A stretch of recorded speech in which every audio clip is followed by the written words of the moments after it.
And if you want to be smart,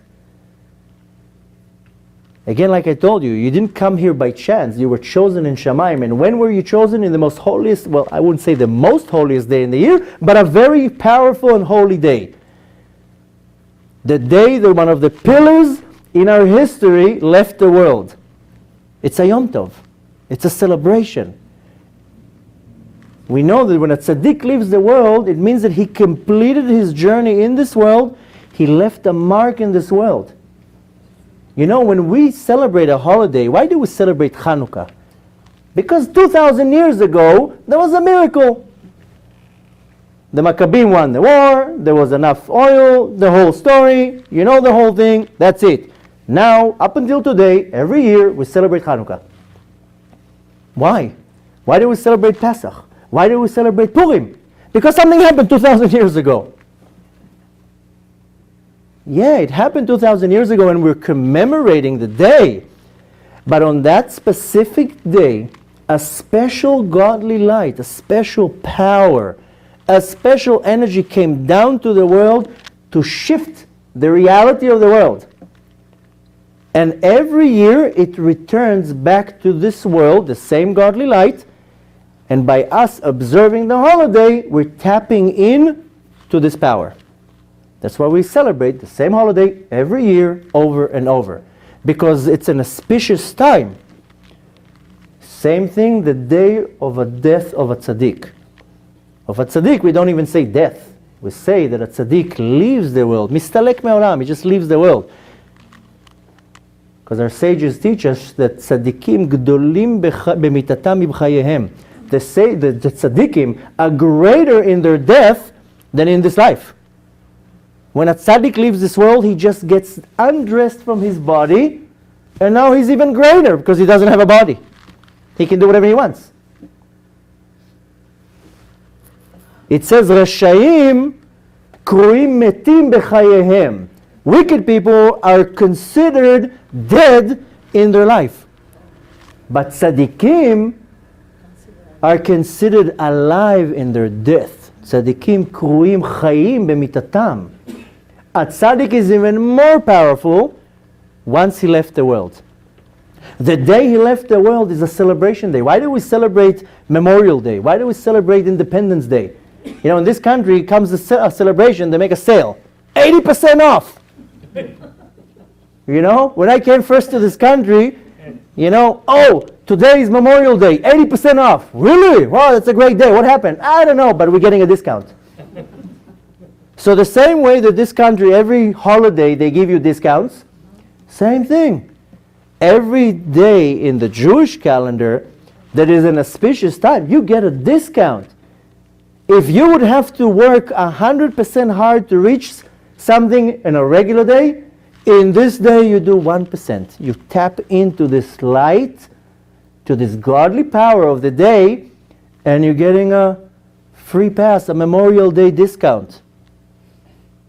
So if you're smart, you're saying, wow, somebody likes me up there. They sent me here today to Bet Mitzvah. I could have stayed home and watched a movie. Maybe there was a football game. I don't know football. Maybe I could have gone somewhere else. But I was chosen from Shamayim to come here, to hear the nutcase, what he has to say. So the point is to take the advice of the tzaddik Shimon, Rabbi Shimon Bar Yochai, that was in the level of Shema, of listening, is to take every word that I said and listen. Not to put it here and tomorrow it comes out of here and says, okay, you know, one more nice night. You do that, you wasted your time. You don't do that, you go out of this room with something, then you gained it. And not only that, today you have a discount, 80%. Memorial Day, President Day, 90% off today. You have to tap into the day. This is a celebration day. And especially the pillar that brought down the mysticism of the Torah. Up until Rabbi Shimon Bar Yochai, everything was hidden, everything was not revealed to us. Not because we didn't want to, rather we were not worthy yet. I can't take my 3-year-old and teach him sophisticated things, he's not going to get it. I have to wait till he grows and he's worthy so I can teach him and give him valuable information so he can carry it on. So we matured spiritually and we got to the level that we are able and worthy to get this information. So I want to wish you great success in everything that you do. And all of you who need parnasa or health or kids to get married or any type of salvation, this is a very auspicious day to say, okay, now I'm taking on myself this and this and this and this mitzvot. And with the power of Rabbi Shimon Bar Yochai and with the zchut of the tzaddik and the zchut of this holy day, by me taking on myself a decision, then Hashem will fulfill your wishes.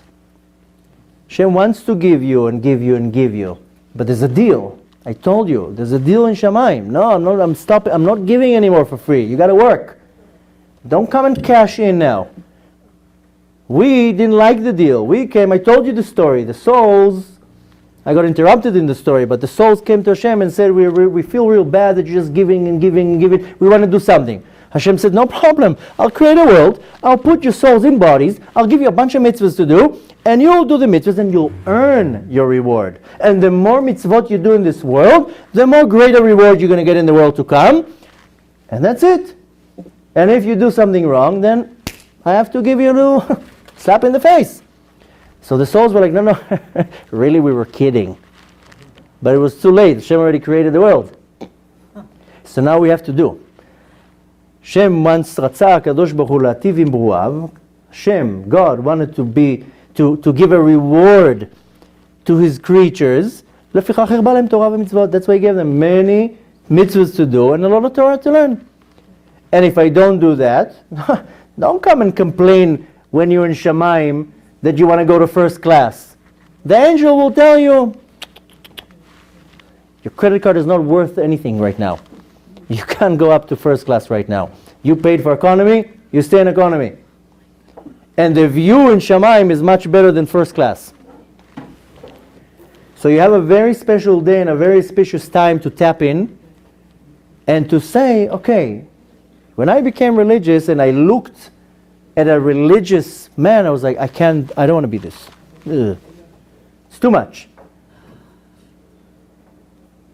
But at least in the back of my mind, I was like, okay, I don't have to look like a long beard and all this. Fine. This is an extra. This is a bonus. But there's so much one can do. It's not necessarily even with physical things that we can do. Sometimes it's just your thoughts. Thinking the right way. Looking at the right place. There's 3 levels, there's 3 madregot that the soul interacts with this world. Mysticism calls it levushim, garments. There's this garment of thought, the garment of speech, and the garment of action. Machshava, dibur, v'maaseh. The same way that you see sometimes these huge cranes that lift up hundreds of tons of steel to the height of 30 floors, and then you see like a little guy sitting in the middle and he's, moving some sticks, and the entire crane moves. This is exactly the soul comes into the body and needs to move the body somehow. They say that the size of the soul in the body is if you take a hair, cut it 1,000 times, then take one of the pieces, cut that in 1,000 times, that's the size of the soul in the body. Scientists, not that I'm on their side, but they say that in an atom, the distance between the core of the atom to the sides is relatively exactly the same size from here to the sun. That's how massive something so small can be. And all this energy is in one little atom. So the same thing here. The soul gets dressed in the body, it needs to function in the body, it needs to maneuver somehow. So it has these garments that it gets dressed in like a puppet. You put your hand into a puppet, you move this toe, then the hand of the puppet will go like this. You move this toe, finger, then this hand of the puppet will move, and then you do a whole show. Same thing the soul. It gets dressed into your body, it needs to move the body. So it uses the garment of thought, because we all have our thoughts. Some of us think that we're much more smarter than others. Then we have our speech, the garment of speech, and the garment of action, where our body moves. When I do a mitzvah with my body gets a reward. That's why some people, it says, they get Gan Eden, but they not necessarily will get up in the resurrection of the dead, because they did a lot of mitzvot in their thought, but they didn't do any mitzvot with their bodies, or they blemish, they pagam in mitzvot of the body, so they're not going to be worthy of raising in Tchiyat HaMetim, the resurrection of the dead, but they will get Gan Eden. The thing is that Gan Eden is like a temporary stop. All the soul that goes up to Gan Eden, it's temporary till the time that Mashiach comes. Once Mashiach comes, then we'll have the resurrection of the dead, Tchiyat HaMetim. The souls go back down into bodies. Why? Because the body also is supposed to get a reward. My hand is the one who put the tzedakah in. This hand put tefillin on. This leg took me to shul. This tongue taught Torah. My bodies deserve a reward. So at the time of the resurrection of the dead is the time of Kabbalah and Zohar, the time of reward, and my body gets a reward. In Gan Eden, my soul gets a reward. In this world, my body needs to get a reward. So the soul has to function on the spiritual, less tangible layers, like your thought, but also on the body. The thing is that most people think that the mitzvahs that you do with your thought and your mouth are much less or much more dominant than the physical mitzvot. But in actual, a person can do a sin in his mind, which is worse than the actual act. A person can have the wrong thought in his mind, and it's worse than actually doing it. The irur avera kasha ma'avera. The thinking of doing the sin is worse. Why? Because it's in a much more refined way. The garment of the thought is much more refined. If you take now like a very thick material and you pour, juice on it, you just wash it off and that's it. But take like a silk blouse, something very, very gentle. Anything you put in it, that's it, it's a stain, it's completely gone. So the garment of thought is so much more refined that the opposite of the right thing to do, it blemishes it much worse. Blemish is to destroy, to put like a stain on it.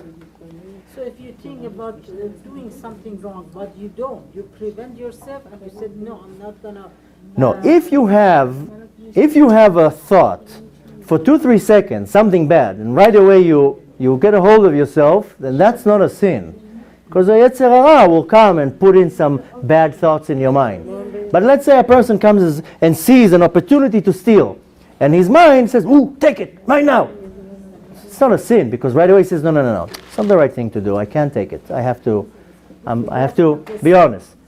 No. But sometimes a person can create a whole thing in his mind, and he's like fantasizing of the sin that he can do, and thinking of all the ways how to do it. That's wrong. You can't do that. If it comes up into my mind, I'll give you an example. The other day I had to fix something in my car. I come and pay for the car. He gives me the bill. And I tell him, I see you didn't do the oil change. He's like, we probably forgot. I told him, look, I'm in a hurry. I'm going to come a different day. I pay my bill. I start driving. And then I see the light of the oil is not there anymore. So I call him and I tell him, can you check with the guy? Maybe he did do the oil change. He calls me back after 20 minutes. He's like, you're right, he did. I forgot to bill you. Now in the beginning, one can say in an opportunity like that, ooh, I got a free oil change. Why should I tell him? But a right person in his mind says, what? For $30? It's not. This is gezel. I can't steal that $30. He did it. I have to pay it. This is sometimes the way you get tested on something small. $30. He will never know. He doesn't care.